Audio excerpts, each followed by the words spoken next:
Hi Taps, my name is Scott Haven. This is my partner Adrian DiTomasi. and we're with Knox Paranormal. We're based out of Knoxville, Tennessee. Paranormal research team here. And this guy's been my friend for Over 20 years, 20 years. since high school.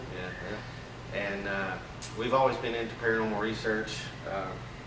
I had some experiences growing up which really just kind of made me always wonder about the unknown. As early as 5, 6 years old, I remember things like pictures on the wall that I would be staring at just out of nowhere, just start swinging by themselves voluntarily. I'd have to put my hand up and stop it, that kind of thing. I'll skip forward 12, 13 years. My mom and I lived in a rental house, and there was a door in the hallway that led down some creaky old steps down to the basement. And we would always hear footsteps coming up the creaky stairs, and also hearing the doorknob kind of jiggle. And at first we didn't know what that was. We actually called the cops one time. We thought somebody might be breaking in, but over the course of it happening, several times, we got enough courage up to open the door, look down there, and there's never anyone there. One of our many locations that we've done in the past, this one probably being one of the most active places that we've investigated over the years. And this is Patrick Sullivan's. It's a saloon, bar type restaurant area in Knoxville, Tennessee here. A lot of history. A lot of history. Wild Bill Cody brought his traveling gang here, fired some holes in the walls here somewhere. One of Billy the Kid's gang, Kid Curry, he spent some time here, actually shot 2 sheriffs here. I think Adrian had mentioned earlier that we'd caught some really interesting EVPs, some of the best that we've ever caught. And while we were sitting up there with the news reporter, we actually heard a female voice, which I was saying this used to be her bordello, or Adrian was, saying, "Does Adrian work here?" You did?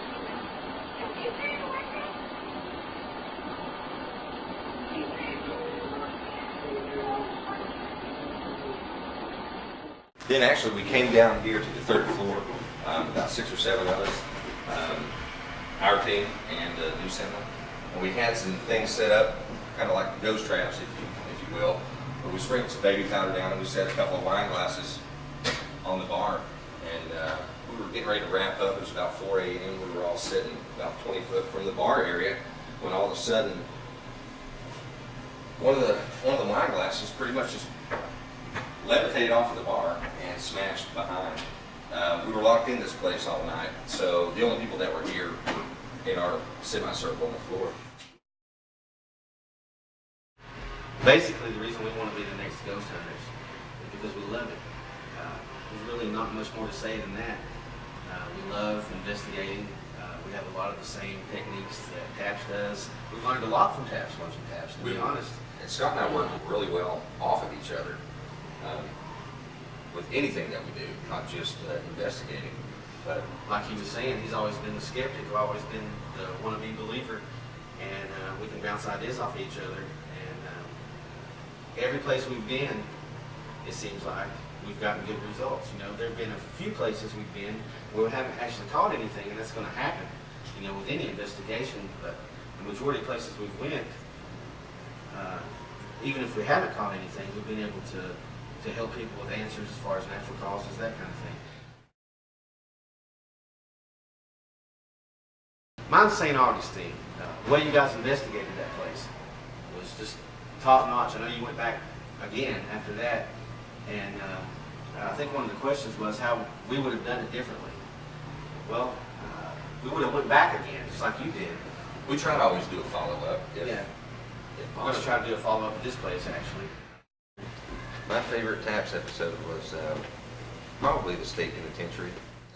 I probably would have fired the guy who was with you that went across the street and was talking to the ladies at the gym. But other than that, you guys probably did everything you could, or anything anybody could do. Another one of the questions was what it would take for us to label a place as haunted. Take a lot. It would take a lot. Take a lot. We really have to have a combination of things. Like I said, we really don't believe in orbs, kind of like Taps. There's just too many ifs in that equation. It could be dust, it could be insects, that kind of thing. So we don't put much stock in that, but we just have to have proof. A lot of proof.